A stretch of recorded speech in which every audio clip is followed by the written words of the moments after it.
Presiden Amerika Serikat Donald Trump menunjukkan potret Presiden Venezuela Nicolas Maduro yang baru saja ditangkap pasukan Amerika Serikat di kota Caracas, Venezuela pada Sabtu 3 Januari 2026. Maduro dibawa dengan kapal perang Amerika Serikat USS Iwo Jima. Potret terbaru Maduro seusai ditangkap diunggah ke akun media sosial Truth Social @RealDonaldTrump pada Sabtu 3 Januari. Maduro terlihat berada di kapal perang USS Jima dengan posisi berdiri dan menggunakan setelan serba abu-abu. Mata dari Maduro juga ditutup dengan penutup mata hitam, kemudian telinganya memakai headphone. Tangan Presiden Venezuela ini juga diborgol dan satu diantaranya memegang botol air mineral. Maduro ditangkap bersama dengan sang istri Cilia Flores di Caracas, Venezuela. Keduanya kemudian dibawa dengan USS Iwo Jima menuju ke kota New York, Amerika Serikat. Maduro dan sang istri nantinya akan didakwa di New York, Amerika Serikat.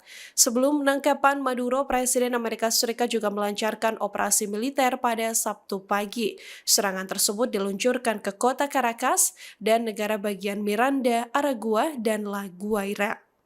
Amerika Serikat menuduh Maduro bekerja sama dengan geng dan kartel yang ditetapkan Amerika Serikat sebagai organisasi teroris dengan sebaran narkoba sampai ke Amerika Serikat.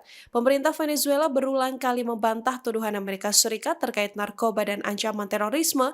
Selain itu, dalam dekret yang disahkan Maduro, pemerintah Venezuela menuduh Amerika Serikat menyerang negaranya dalam upaya untuk menguasai sumber daya seperti minyak dan juga mineral.